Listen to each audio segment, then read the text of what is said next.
अस्सलाम वालेकुम जी, कैसे हैं आप सब लोग?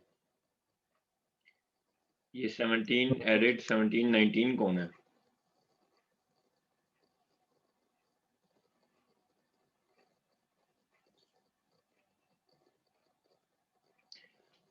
सेवनटीन 19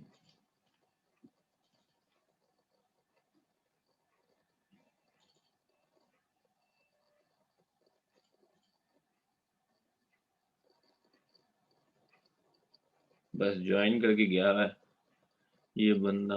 अच्छा, मायरा उमर।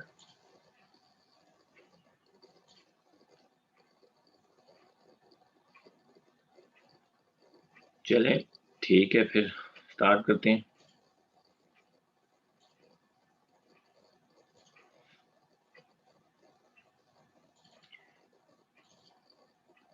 कंट्रोल्स वाली स्लाइड्स में थोड़ी सी चीज़ें रह गई थी।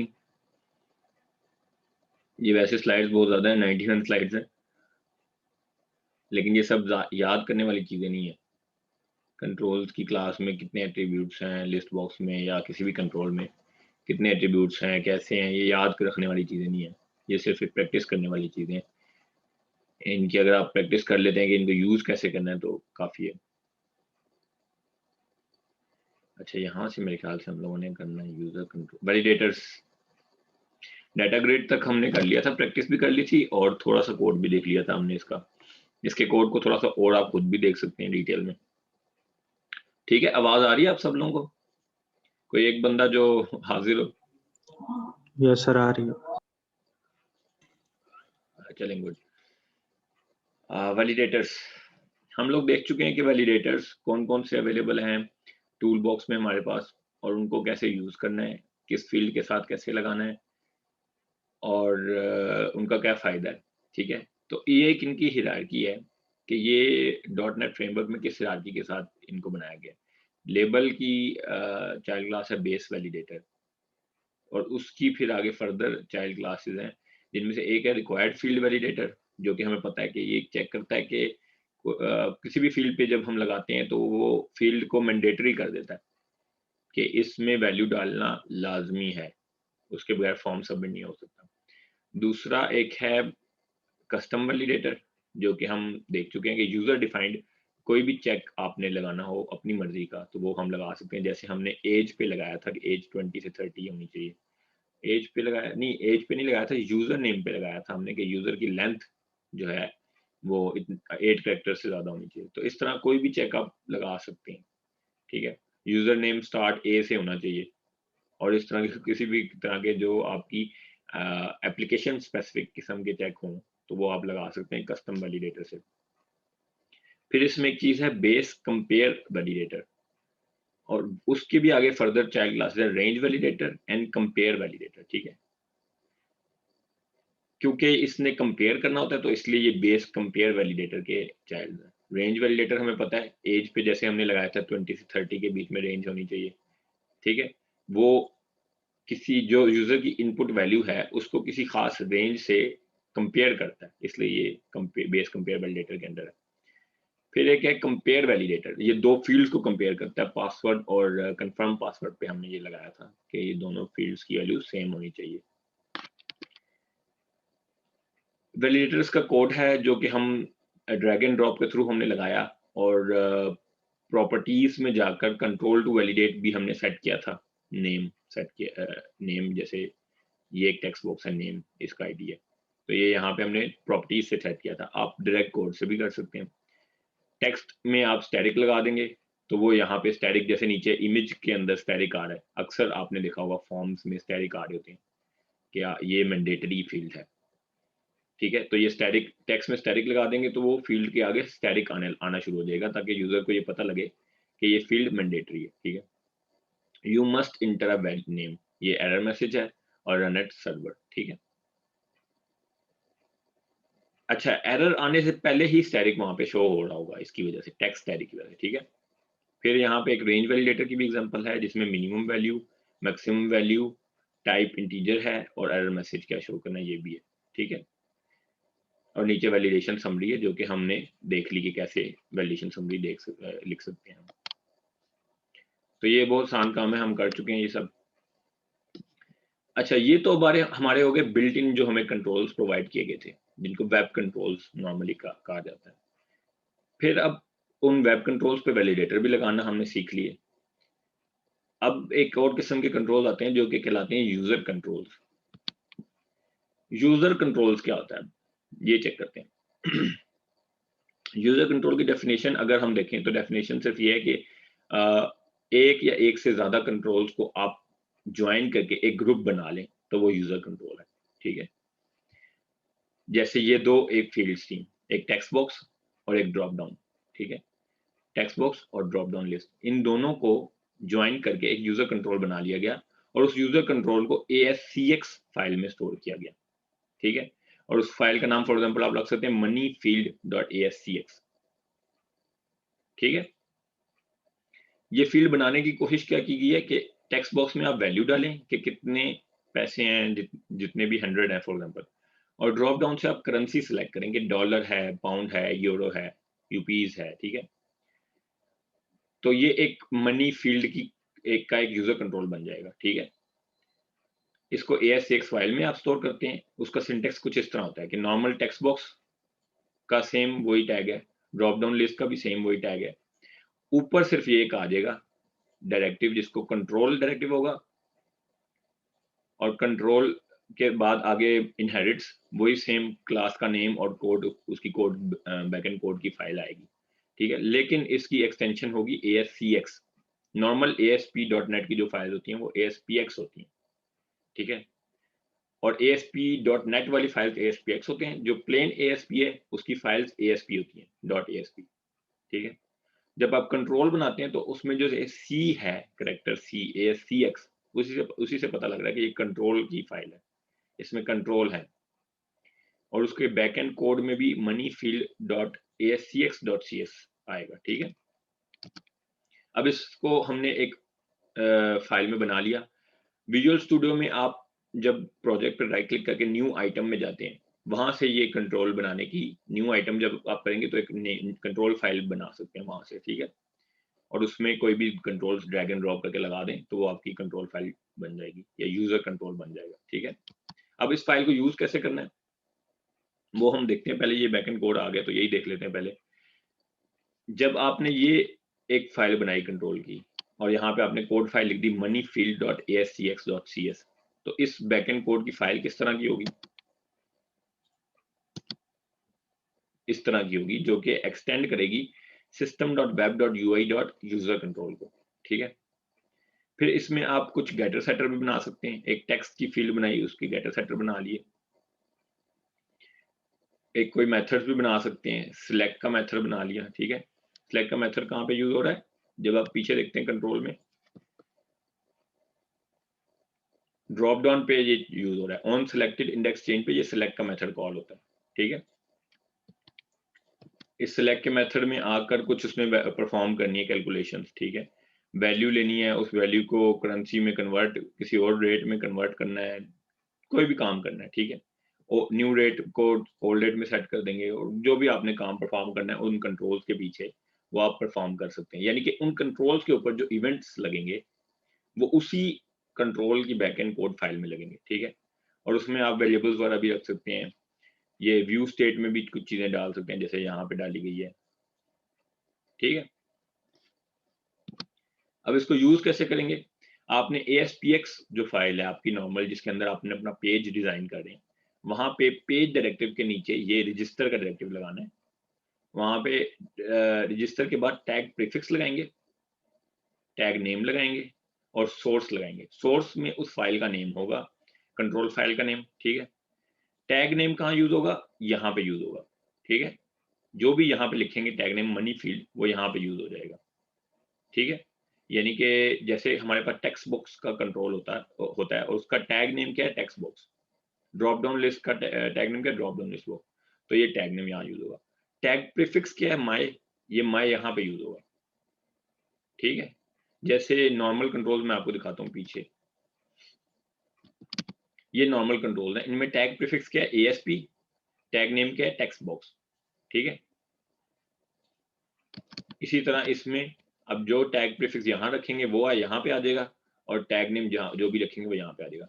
फायदा क्या है कि मल्टीपल टाइम्स आप यूज कर सकते हैं आप इस कंट्रोल को। एक फाइल में आपने बना दिया, उसका बैकएंड कोड भी एक फाइल में बना दिया, अब आप कहीं भी वो यूज कर सकते हैं। जहाँ पे भी आपकी फॉर एग्जांपल कोई ई-कॉमर्स वेबसाइट है जहाँ पे बहुत ट्रांजैक्शंस होती हैं, या कोई बैंकिंग साइट है जहाँ पे बहुत ज़्यादा ट्रांजैक्शंस होती हैं, आपने पैसे यूजर से इनपुट कराने हैं और करेंसी भी इनपुट करानी है, तो बार-बार आप ये लिखने के बजाय सारा कोड, बैकएंड कोड भी सारा लिखें और कंट्रोल्स भी दोबारा-दोबारा लगाएँ, तो आप एक फाइल में बना सकते हैं और उसे मल्टीपल टाइम्स यूज़ कर सकते हैं। जैसे यहाँ पे अमाउंट 1 और अमाउंट 2 दोनों के लिए बस एक टैग लगाया गया है। मल्टीपल टाइम्स वो सारी चीज़ लिखी नहीं गई। बैकएंड कोड भी इतना ज़्यादा था उसका, वो बार-बार लिखना पड़ता। टैग्स भी बार-बार लगाने पड़ते। ठीक है? अब यहाँ पे एक चीज़ है टेक्स्ट 100, जो ये नीचे वाले टैग में नहीं है। टेक्स्ट 100 ये कैसे होगा? यहाँ पे अगर आप देखें तो ये इस टेक्स्ट की गेटर सेटर बने हुए हैं। ये यहाँ पे आके ये अमाउंट डॉट टेक्स्ट में ये वैल्यू सेव हो जाएगी, जब आप टेक्स्ट 100 लिखेंगे। ठीक है? ये एट्रिब्यूट्स इस तरह काम करेंगे।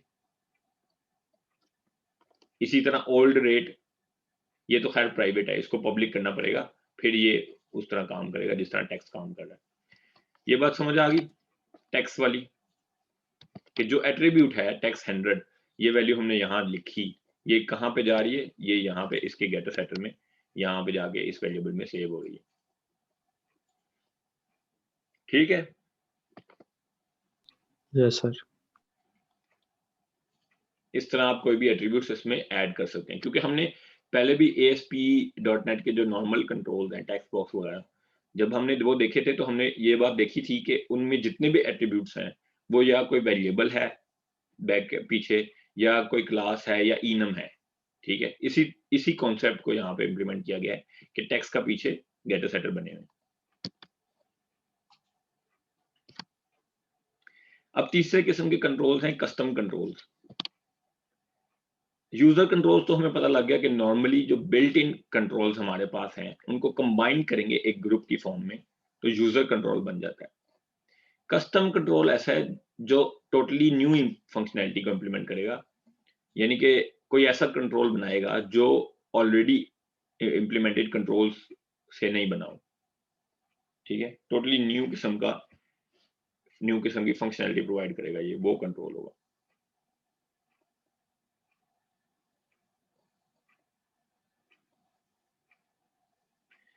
अच्छा, अब न्यू किस्म का कंट्रोल आप बनाएंगे कैसे? आपके पास तो वो सब चीजें हैं ही नहीं, आपको तो ये पता ही नहीं कि टेक्स्ट बॉक्स को डिस्प्ले कैसे करना है, क्या करना है। आप तो सिर्फ टैग लगाते हैं, वो डिस्प्ले हो जाता है। आपको तो ये पता ही नहीं कि बटन की ड्राइंग कैसे बनी होती है वेब पे, कैसे बनती है। आप तो सिर्फ एक टैग लगाते हैं, वो खुद ही डिस्प्ले करता है। तो ये थोड़ा सा हम देखते हैं कि ये कैसे है। सबसे पहली कंडीशन कस्टम कंट्रोल की क्या है? Must be implemented as direct और indirect sub class of control. ठीक है?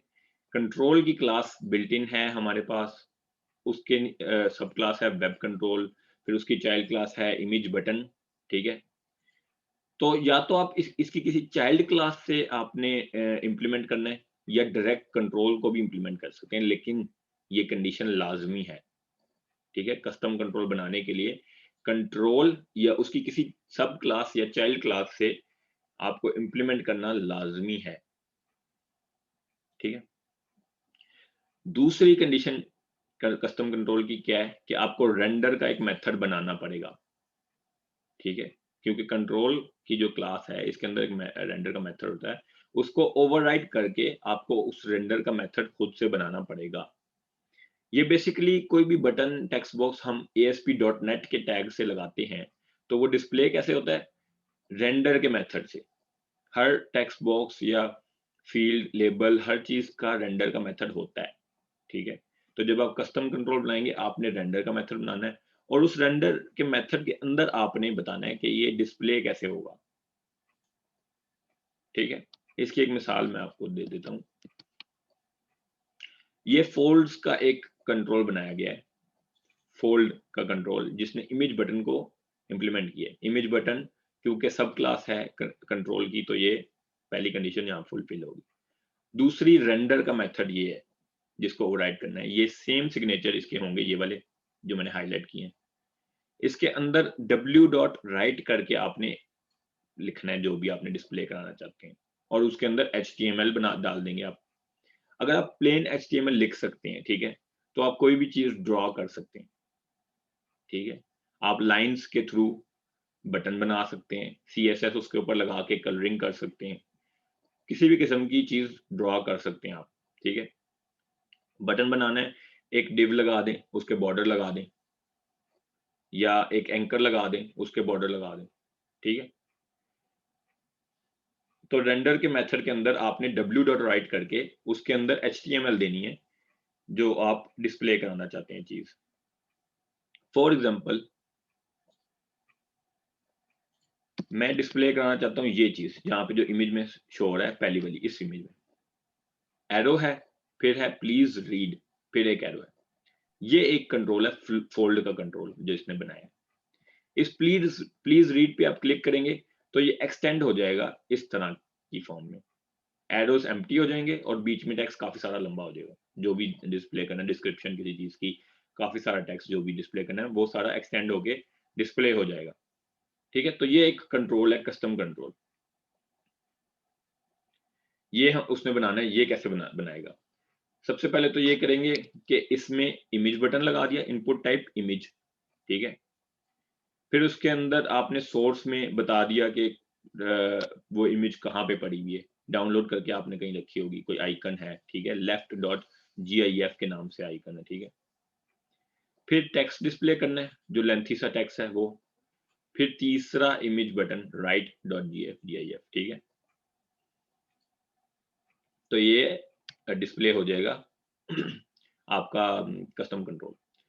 फिर उसके बाद इस पे आपने क्लिक का इवेंट बनाना है, जो कि ये बनाया गया फोल्ड क्लिक, ठीक है। फोल्ड क्लिक में उसने क्या किया जी, जो टेक्स्ट है उसको अल्टरनेट टेक्स्ट से रिप्लेस किया। पहले टेक्स्ट में छोटा टेक्स्ट था प्लीज रीड, उसको अल्टरनेट टेक्स्ट से रिप्लेस कर दिया। दूसरा आइकन्स को चेंज किया, अगर आइकन सॉलिड है तो आइकन को होलो कर दो, और अगर होलो है एल्स में चले जाओ, सॉलिड कर दो, ठीक है। बटन्स को स्वैप किया और टेक्स्ट को स्वैप किया, दो काम किए क्लिक पे, ठीक है। समझ आई ये बात?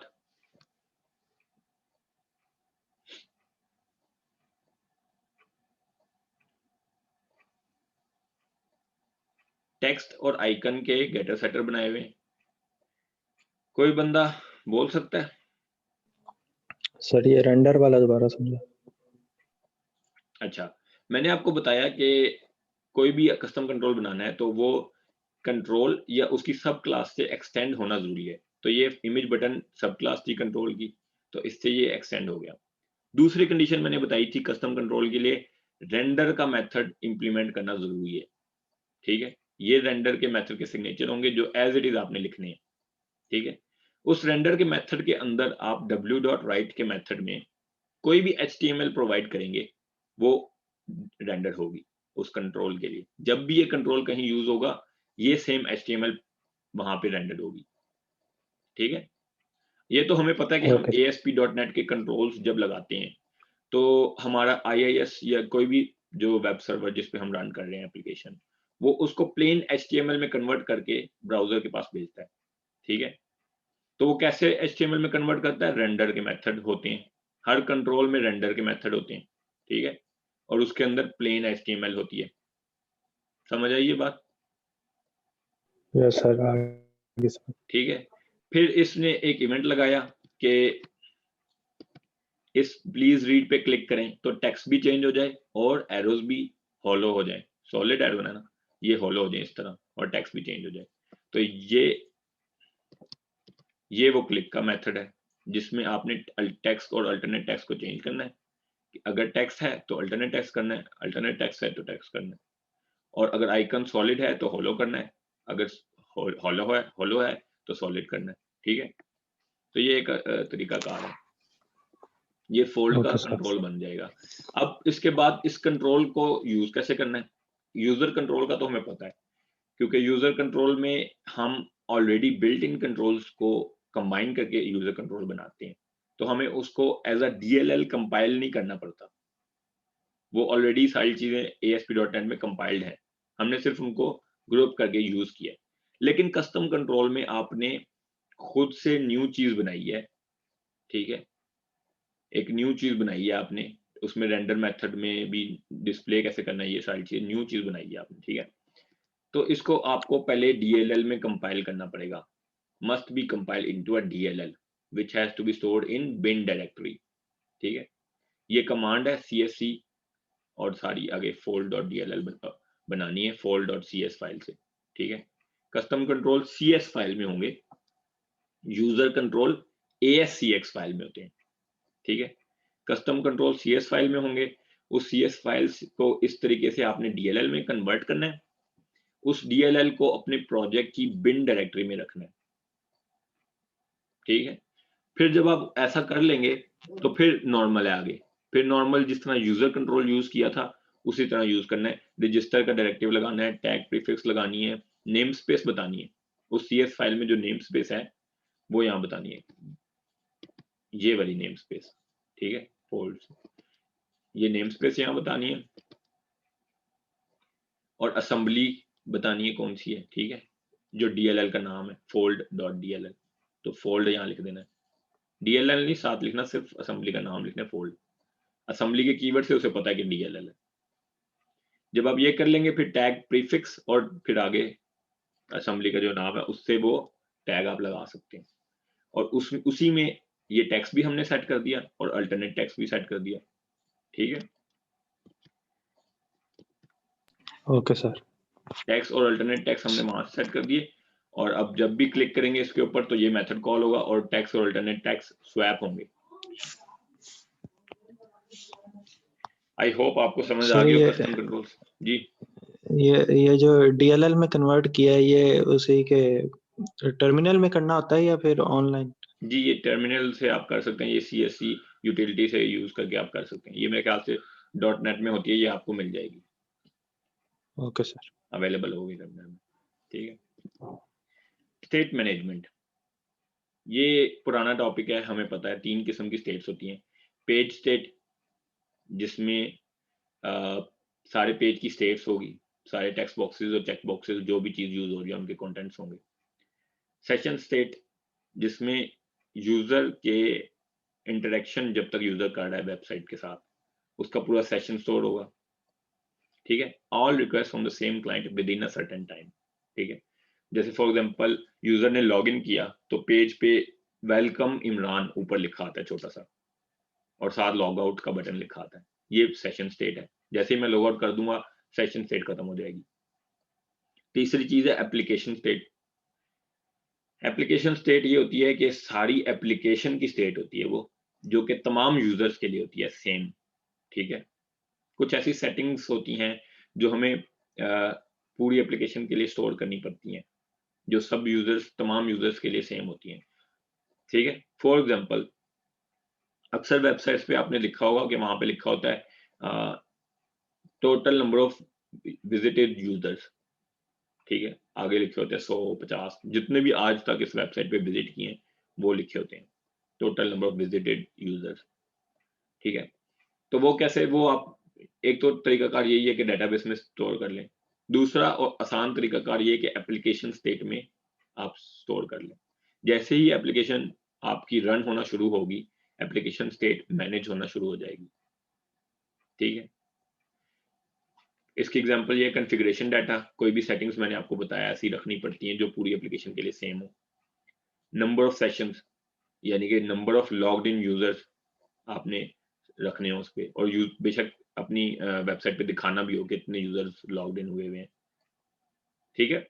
समझ आई बात की। Yes sir. पेज स्टेट की ये नीचे डायग्राम है, रिक्वेस्ट और रिस्पांस के साथ पेज स्टेट भी जा रही है। सेशन स्टेट इन सारी रिक्वेस्ट को मिला के एक सेशन स्टेट है एक क्लाइंट के लिए, इसे एक क्लाइंट के लिए, ठीक है, इसे एक क्लाइंट के लिए जितनी भी रिक्वेस्ट और रिस्पॉन्सेज हैं वो सेशन स्टेट का हिस्सा है, और ये तमाम क्लाइंट्स की मिला के एक एप्लीकेशन स्टेट है, ठीक है। यानी कि एप्लीकेशन की स्टेट है, वो किसी एक क्लाइंट की नहीं है। तरीकाकार मैंने जब व्यू स्टेट लगाई थी तभी आपको बता दिया था कि एक ही तरीका है view state, session state, application state में डाटा डालने का और रिट्रीव करने का। राइट करना है तो व्यू स्टेट,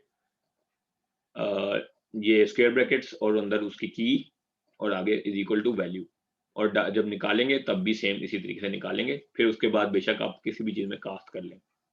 सेशन स्टेट में भी ऐसे ही है, एप्लीकेशन स्टेट में भी ऐसे ही है। ठीक है, और ये भी एग्जांपल भी एक है इसकी कि सेशन स्टेट में शॉपिंग कार्ट एक एग्जांपल है कि जो लॉग्ड इन यूजर है उसने शॉपिंग कार्ट में जो भी आइटम्स डाले हैं वो उसी सेशन स्टेट का हिस्सा है, उसी यूजर के लिए है, तमाम यूजर्स के लिए नहीं है। तो ये सेशन स्टेट है। और एप्लीकेशन स्टेट में एक एग्जांपल है डेटाबेस नेम। डेटाबेस नेम तो एप्लीकेशन का पूरी का सेम होगा, सारा डाटा एक ही डेटाबेस में जा रहा है। ठीक है, पेज क्लास जो होती है पेज नाम की, उसकी सारी प्रॉपर्टीज है ये। तो आप इजीली बस ये कीवर्ड लिख के इसको एक्सेस कर सकते हैं। ये पेज की क्लास है जिसमें is valid, is post back, ये इस तरह की प्रॉपर्टीज है। इज पोस्ट बैक हमने करके भी देख लिए, जब आपका फर्स्ट टाइम पेज लोड होता है इज पोस्ट बैक फॉल्स होगा, जब पेज सबमिट होगा तो इज पोस्ट बैक ट्रू हो जाएगा। ठीक है, टेम्पलेट सोर्स डायरेक्टरी, ये आपको करंट वर्चुअल डायरेक्टरी का पाथ देता है कि जहाँ पे आपका पेज रन हो रहा है। ठीक है, application and session state, map path maps the virtual directory to the physical one. ठीक है, फिजिकली वो कहाँ पे पड़ा हुआ है और वर्चुअली कहाँ पड़ा हुआ है।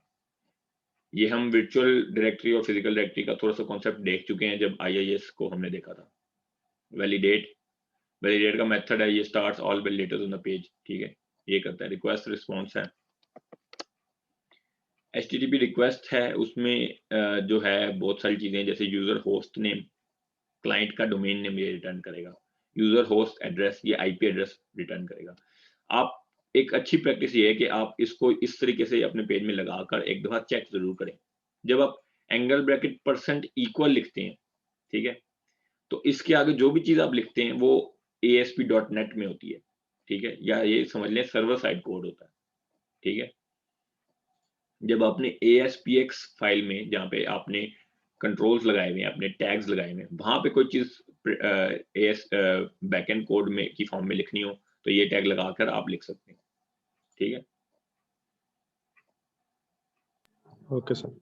और यहाँ पे ये चीज अगर आप लगा के चेक करें तो एक अच्छी प्रैक्टिस हो जाएगी आपकी, ये पता लग जाएगा आपको। ये सारी चीजें प्रिंट कर लें, request dot user host name method सारी चीजें, तो आपको पता लगेगा। एड्रेस इस तरह प्रिंट होगा, मेथड कौन सा कॉल हुआ, गेट, ब्राउजर भी बता देगा, वर्जन हर चीज बता देगा। ठीक है,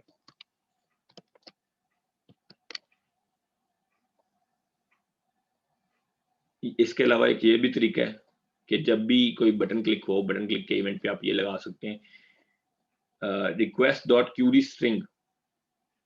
क्यूरी स्ट्रिंग क्या चीज है, किसी को पता है? ये यहाँ पे एक आप देख सकते हैं, ये एक URL है, एंड पे उसके test.aspx पेज का नाम है। फिर उसके बाद जो क्वेश्चन मार्क डालने के बाद जो चीजें आती हैं वो क्यूरी स्ट्रिंग होती है। उसमें की क्या, PAR1 ये की है, 1 2 3 उसकी वैल्यू है, इस तरह पार्ट 2 ये की है और हेलो उसकी वैल्यू है। ठीक है, यानी कि कोई भी डाटा वेरिएबल्स आप क्यूरी स्ट्रिंग में इस तरह पास कर सकते हैं। मेथड गेट का ही होगा, चलेगा इसके पीछे। ठीक है, जब आप ऐसा करेंगे तो उस मेथड के पीछे इस सेंड के बटन के क्लिक के पीछे आप ये इवेंट लगा सकते हैं और सारे क्यूरी पैरामीटर्स इस तरह प्रिंट कर सकते हैं, request dot query string dot keys. ठीक है, अब पार में सारी कीज आती रहेंगी, वो कीज यहाँ पे डालें और रिक्वेस्ट डॉट क्यूरी स्ट्रिंग करके सारी वैल्यूज प्रिंट कर सकते हैं आप। फिर इसके अलावा आप जो नीचे फॉर्म है, जो फॉर्म उसकी फॉर्म की सारी कीज वैल्यूज भी ले सकते हैं, request dot form dot keys करके सारी कीज आ जाएंगी और वो कीज रिक्वेस्ट डॉट फॉर्म में डालेंगे तो उन फॉर्म के सारे कंट्रोल्स की के अंदर जो भी वैल्यूज डाली होंगी यूजर ने वो आ जाएंगी।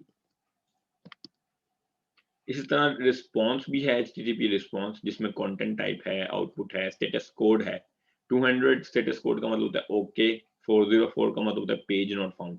दो चार बेसिक स्टेटस कोड वैसे पता हो आपको तो एक अच्छी बात होती है।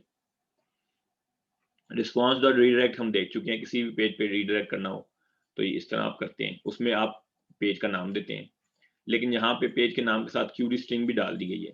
क्वेश्चन मार्क नेम ये क्यू है, सॉरी ये की है, और यहाँ पे ये वैल्यू डाली गई है, नेम के टेक्स्ट बॉक्स से टेक्स्ट लेकर वैल्यू डाली गई है, ठीक है। और वेलकम डॉट के पेज पे इस तरह प्रिंट कर दी गई है। कॉन्फ़िगरेशन, ASP.NET में कॉन्फ़िगरेशन अगर मैं बात करूं तो हमने एक फाइल देखी थी web.config, जिसमें हमने ऑथराइजेशन और ऑथेंटिकेशन की थी। web.config के अलावा एक फाइल होती है machine.config, ठीक है। machine.config जब आपके मशीन पे .NET फ्रेमवर्क इंस्टॉल होता है, विजुअल स्टूडियो इंस्टॉल किया या फिर विजुअल स्टूडियो ने ही, विजुअल स्टूडियो जब इंस्टॉल करते हैं उसके साथ ही .NET फ्रेमवर्क भी इंस्टॉल होता है, तो उसके अंदर एक फाइल होती है machine.config, जिसको हम ग्लोबल कॉन्फ़िगरेशन फाइल भी कहते हैं, ठीक है। उसमें कुछ कॉन्फ़िगरेशन सेटिंग्स होती हैं, लेकिन जब आप नया ASP.NET का प्रोजेक्ट बनाते हैं तो उसके अंदर web.config एक फाइल होती है।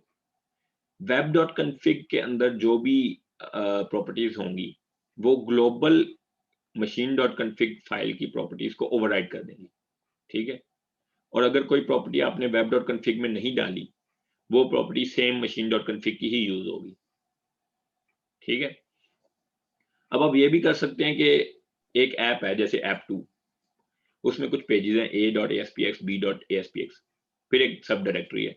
आप ये भी कर सकते हैं कि उस सब डायरेक्टरी की भी आगे फर्दर web.config हो, ठीक है।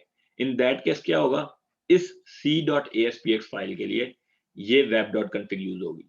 इस सब डायरेक्टरी के अंदर जो कुछ भी काम होगा इस web.config की फाइल के थ्रू होगा, इसकी प्रॉपर्टीज यूज की जाएंगी, ठीक है। और ये कॉन्फ़िगरेशन फाइल्स XML में होती हैं, ठीक है।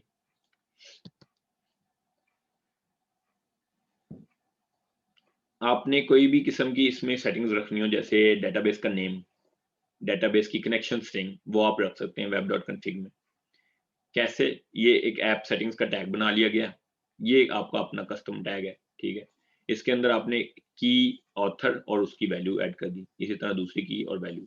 आप इसी तरह एक कनेक्शन नाम की भी डाल सकते हैं, जिसकी वैल्यू पूरी कनेक्शन स्ट्रिंग होगी। एक्सेस आप कैसे करेंगे अपने पेज में, यहाँ पे इंपोर्ट लगा दें, system.configuration नेम स्पेस को इंपोर्ट कर लें, और कॉन्फ़िगरेशन सेटिंग्स के आगे .app settings लिखेंगे।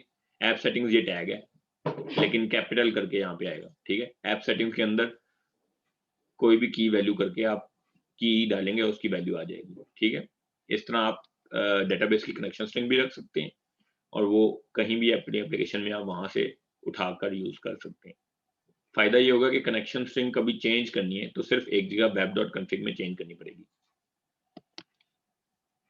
ट्रेसिंग, web.config में एक टैग होता है system.web, इसमें आप ट्रेस इनेबल ट्रू और पेज आउटपुट ट्रू कर दें तो एक डिटेल किस्म की ट्रेसिंग आएगी। ये जैसे आप देख सकते हैं, show the trace if the page is correct, page अगर करेक्ट होगा तो उसकी डिटेल किस्म की ट्रेस आ जाएगी। कि जैसे आप देख सकते हैं कैटेगरी क्या है, पेज ASPX पेज, और मैसेज क्या है, बिगिन इन इट, ठीक है, बिग एंड इन इट, फिर begin pre render, and pre render, यानी कि जिस भी फेज से आपका पेज गुजरेगा उस सब फेज की डिटेल्स आएंगी, उनके टाइम आएगा, कितना टाइम लगा किस फेज पे।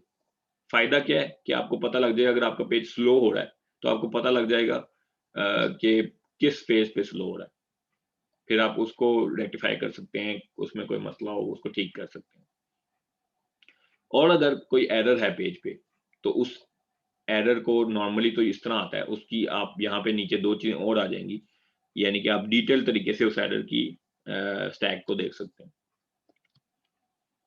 ऑथराइजेशन और ऑथेंटिकेशन ये हम कर चुके हैं, जैसे हमने किया है उसी तरह आप यूज करें, लेकिन फॉर एग्जांपल आपने यूजर डेटाबेस में नहीं रखने, आपने web.config में रखने हैं, तो इस तरह आप रख सकते हैं, अलाउ यूजर्स एडमिन कर दें और डिनाई क्वेश्चन मार्क कर दें, सारे अनोनिमस यूजर्स को डिनाई कर देगा।